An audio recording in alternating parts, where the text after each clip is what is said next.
Welcome back my YouTube channel. आज हम discussion करने वाले हैं कोड ऑफ कंडक्ट, इसे हिंदी में आचार संहिता कहते हैं। और आज हम जानेंगे कि आदर्श आचार संहिता क्या होती है, इसके क्या क्या उद्देश्य होते हैं, ये क्यों लागू की जाती है और कब से कब तक रहती है, इसके बारे में हम मुख्यतः जानने वाले हैं। शुरू करते हैं।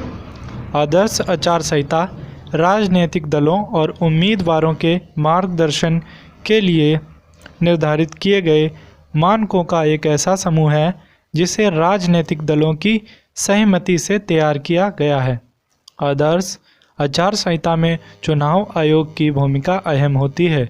संविधान के अनुच्छेद 324 के अधीन सांसद और राज्य विधानमंडलों के लिए स्वतंत्र, निष्पक्ष और शांतिपूर्ण चुनावों का आयोजन चुनाव आयोग का संवैधानिक कर्तव्य है।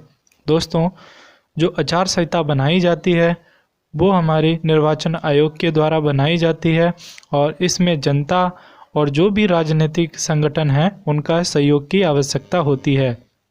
इन दोनों के सहयोग से ही आचार संहिता का सही सुचारू रूप से लागू होना तय होता है। जैसे ही आचार संहिता लागू होती है वैसे ही पावर कार्यपालिका के प्रतिनिधियों को प्राप्त हो जाता है और ये कार्यपालिका के प्रतिनिधि होते हैं डिस्ट्रिक्ट कलेक्टर और विभिन्न प्रकार के ऑफिसर्स।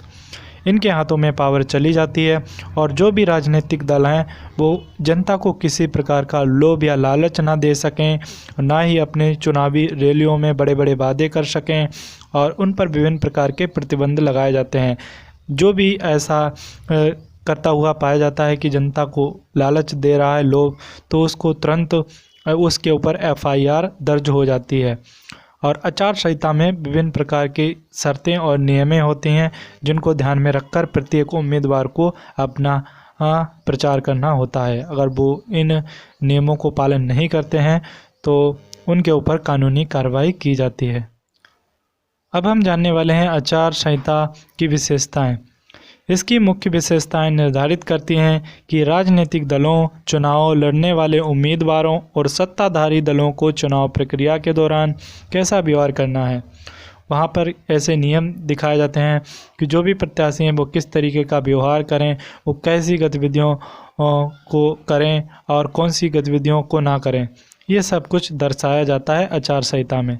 चुनाव प्रक्रिया, बैठकें आयोजित करने, शोभा यात्राओं, मतदान दिन की गतिविधियां और सत्ताधारी दलों के कामकाज भी संहिता से निर्धारित होते हैं। मंत्री अपने आधिकारिक दौरों को चुनाव प्रचार संबंधित कार्यों के साथ नहीं मिलेंगे।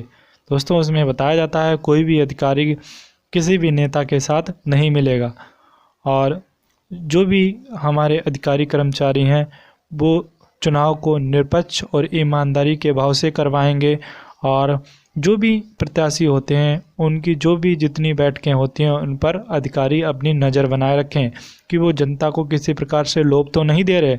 इन सभी बातों का जिक्र आचार संहिता में होता है। और ना ही चुनाव प्रचार संबंधित कार्यों के दौरान सरकारी तंत्र या कार्मिकों का प्रयोग करें। हालांकि चुनाव प्रचार दौरे के साथ आधिकारिक दौरे को मिलाने संबंधित आदर्श आचार संहिता के प्रावधान से प्रधानमंत्री को छूट है। दोस्तों, केवल प्रधानमंत्री ही ऐसा होता है जैसे आचार संहिता के बारे में थोड़ी बहुत छूट होती है। विमान, वाहनों इत्यादि सहित कोई भी सरकारी वाहन किसी दल या उम्मीदवार के हितों को लाभ पहुंचाने के लिए प्रयोग नहीं किया जाएगा। दोस्तों, इसमें आचार संहिता में ये भी होता है कि जो भी सरकारी वाहन हैं उनका प्रयोग चुनाव में प्रचार के लिए नहीं किया जाएगा। वो केवल सरकारी कामकाजों के लिए हैं, ना कि चुनाव प्रचार के लिए। चाहे कोई भी कितने भी बड़ा पद का व्यक्ति हो, वो सरकारी वाहनों का उपयोग चुनाव में नहीं कर सकता है। कुछ ऐसे नियम होते हैं जो आचार संहिता में पालन करने होते हैं और इन सबको जो बनाया जाता है वो निर्वाचन आयोग बनाता है आचार संहिता को। और ये प्रत्येक चुनाव के पहले शुरुआत इसकी होती है और कुछ दिनों तक इस नियम को लागू भी किया जाता है जब तक चुनाव नहीं हो जाते और नया प्रत्याशी नहीं चुन जाता। दोस्तों, अगर हमारी वीडियो आपको अच्छी लगी हो तो मेरे चैनल को लाइक एंड सब्सक्राइब करना ना भूलें। जय हिंद।